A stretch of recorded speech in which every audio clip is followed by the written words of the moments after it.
राज्यों के चुनावी रुझानों ने ही देश की राजनीति का पर्दा अब बुरी तरह हिला दिया है। एक तरफ राजनीति के मंझे हुए धुरंधरों को किनारे लगाकर साउथ के सुपरस्टार विजय सियासत में ऐसी धाकड़ एंट्री मार चुके हैं कि बाकी सब धुआं धुआं नजर आ रहे हैं। पहली ही बार में ऐसी ग्रैंड एंट्री कि विरोधियों के होश फाख्ता हो गए। लेकिन असली तमाशा तो बंगाल में हो रहा है, जहां गोदी मीडिया के न्यूज चैनल्स और इलेक्शन कमीशन की वेबसाइट के बीच एक अजब गजब का खेल चल रहा है। न्यूज चैनल बीजेपी को 189 सीटें बांट रहे हैं, तो कमीशन की वेबसाइट 167 पर अटकी हुई है। आखिर ये कौन सा जादू है और केरल में केरलम का जो दांव चला गया था उसका क्या हश्र हुआ? आज की इस विशेष रिपोर्ट में हम गोदी मीडिया के झूठ और जमीनी हकीकत का कच्चा चिट्ठा खोलेंगे।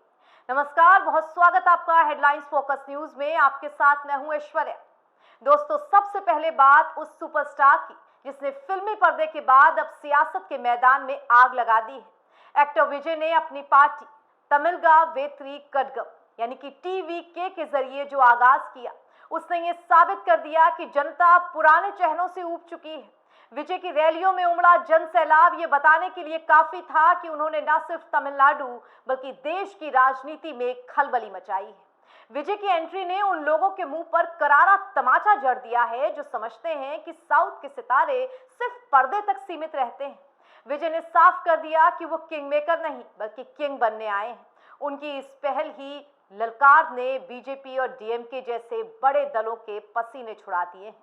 विजय की जीत महज एक आंकड़े की जीत नहीं बल्कि एक नए दौर की शुरुआत है। एक्टर विजय की TVK पार्टी के 110 सीटों पर बढ़त हासिल करने के बाद चेन्नई में DMK मुख्यालय के बाहर सन्नाटा पसर गया है और कार्यकर्ताओं के टेंट हटते हुए नजर आ रहे हैं। तमिलनाडु में DMK ने लगभग अपनी हार स्वीकार कर ली है। चेन्नई में अभिनेता विजय के आवास के बाहर सुरक्षा के कड़े इंतजाम कर दिए गए हैं। तमिलनाडु में कई सीटों पर विजय की पार्टी की बढ़त पर प्रतिक्रिया देते हुए DMK नेता और प्रवक्ता कनिमोझी ने कहा, विजय का बड़ा प्रशंसक आधार है। उनके सभी प्रशंसकों ने ही उन्हें वोट दिया होगा। तमिलनाडु में सिनेमा जगत से राजनीति में आने वाले लोगों का इतिहास रहा है। यह हमारे लिए कोई नई बात नहीं है। हालांकि उन्होंने ये भी जोड़ा कि जीत हार में वोट शेयर और प्रतिशत जैसे कारक भी महत्वपूर्ण भूमिका निभाएंगे। लेकिन इस बीच गोदी खेल बदस्तूर जारी है। न्यूज रूम में बैठकर खेल किया जा रहा है।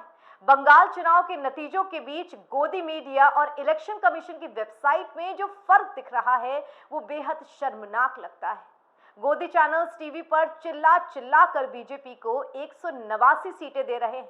मिठाई के डिब्बे खुल चुके हैं और एंकर स्टूडियो में नाचने को तैयार जैसे बैठे हैं, जबकि सच इसके बिल्कुल उलट है।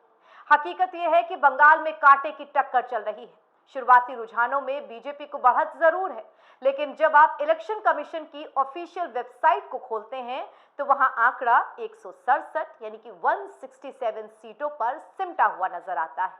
अब सवाल यह है कि गोदी मीडिया के पास ये 30 से 35 एक्स्ट्रा सीट्स कहां से आ रही हैं?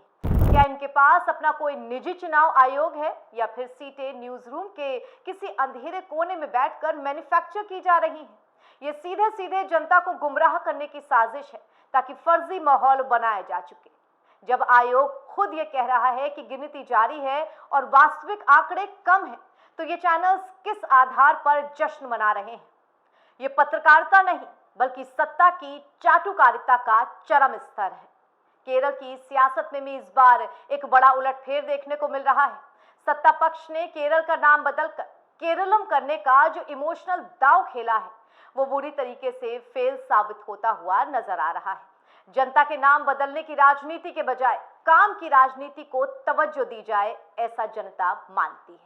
केरल में UDF ने बाजी मारकर यह साबित कर दिया है कि जनता अब खोखले नारों और पहचान की राजनीति के झांसे में नहीं आने वाली है। गोदी मीडिया केरल में जिस भगवा क्रांति का सपना देख रही थी उसे वहां की साक्षर जनता ने एक झटके में तोड़ दिया है। UDF की जीत ये बताती है कि दक्षिण भारत में सांप्रदायिक एजेंडा और नाम बदलने का तमाशा नहीं चलने वाला है। वहां कांग्रेस के समर्थन वाली UDF खबर लिखे जाने तक 93 सीटों पर आगे चल रही थी। हालांकि इस बीच इलेक्शन कमीशन की साख पर भी बड़े सवालिया निशान लग रहे हैं। कई लोग तो बंगाल चुनाव में जीत के लिए बीजेपी को नहीं बल्कि सीधे इलेक्शन कमीशन को बधाई देते नजर आ रहे हैं। और इसके अलावा हद तो तब हो जाती है जब आयोग के आंकड़ों से भी 2 कदम आगे निकलकर गोदी मीडिया अपनी सरकार खुद ब खुद बनाने लगती है। बंगाल में कांटे की टक्कर है, ये सच है, लेकिन इस टक्कर को एक तरफा जीत में बदल देना सिर्फ और सिर्फ गोदी मीडिया का ही काम है। जमीनी स्तर पर अधिकारी माफी मांग रहे हैं, काउंटर सेंटर पर हंगामे हो रहे हैं, लेकिन न्यूज चैनल के एंकर्स के चेहरों की मुस्कान गायब नहीं हो रही। उन्हें जनता के असली जनादेश से कोई सरोकार नहीं। उन्हें मतलब है तो बल्कि सिर्फ अपने आकाओं के प्रोपेगेंडा से।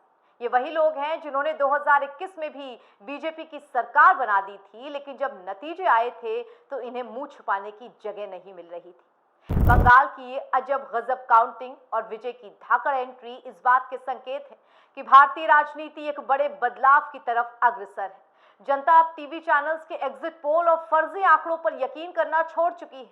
विजय की जीत युवाओं को एक नया विकल्प दे रही है। वहीं बंगाल की जमीनी लड़ाई ने गोदी मीडिया के नकाब को उतार कर फेंक दिया है।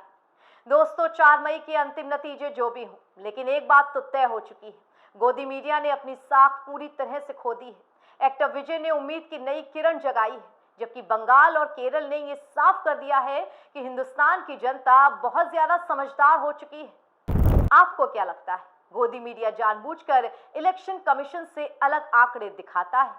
क्या विजय राजनीति में बड़ा बदलाव ला पाएंगे?